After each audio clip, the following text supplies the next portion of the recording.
हाँ जी, अस्सलाम वालेकुम जी।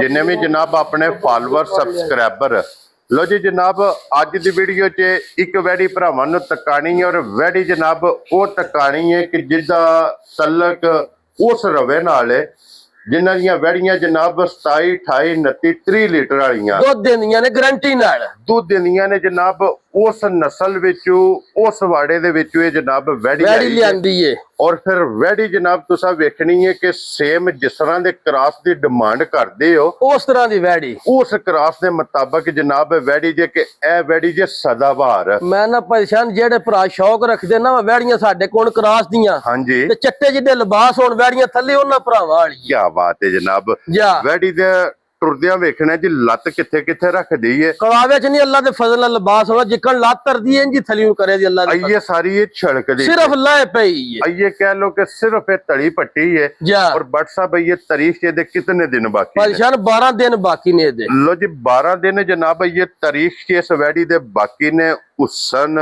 नस्ल और नूर जा तिन्ने कैटेगरियां अल्लाह दे फजल ने च मौजूद होण दी ये जनाब मौजूद होवणगियां ते वैड़ी सिर्फ टोरदियां दी टोर वेख सड़ी है ना अल्लाह दे फजल नाल पैसे पूरे हो जांदे शौक पूरा हो जाता है। जा जेड़ी इहदी कीमत भरनी है पूरी हो परेशान जाती है। सारियां वैड़ियां ना चेहरा नहीं फेस होण लगा हाँ जी जनाब, अखां कालियां कन्न काले नासां कालियां नस्सां कालियां जनाब। ठीक है। फिर कह लो कि काली पंज कल्याण है। काली पंज कल्याण ते अल्लाह दे फजल नाल ना एडा हुसन किसे को होवे दा क्या बात कदी है। जार गां भी बज्जी होई है दा हुसन वखरे विच होवे दा हुसन और फिर बट साहब जेड़ा थाने नु लगे ना अल्लाह दे फजल नाल अबे कीमता जा लगे उस थाने दी ते जनाब कीमत नहीं ते मज दी मज ते गां दी गां है बट साहब ये किन्ने दिन बाकी ने? 12 दिन ने परेशान लो जी 12 दिन जनाब। लोकेशन दी जिथे खड़ी है जिला तहसील गुजरात ते पिंड जनाब दा चक चौधो भाई वसीम बट साहब दे जा ये डेरे ते जनाब वैड़ी खड़ी जे।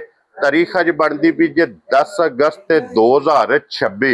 ये वीडियो जो जनाब लग गई है ते अल्लाह खैर रखे, अल्लाह पाक रखे खैर जनाब। ते 2027 दे अगस्त दी 10 तारीख तक इस वैड़ी दी यादगिरी अल्लाह दे फजल ने दी यादगिरी होवे दी भरा खंड बट साहब ने घेरा लाए क्या बात है जनाब। लो जी बट साहब दा नंबर स्क्रीन ते होवेगा, राबता करके अपना सौदा जेड़ा जी फाइनल करना है। इस वीडियो दे नाल इजाजत चाहांगे, इंशाअल्लाह अगली वीडियो दे नाल फिर हाजिर होवांगे। बट साहब नारा मारना जनाब, पाकिस्तान जिंदाबाद।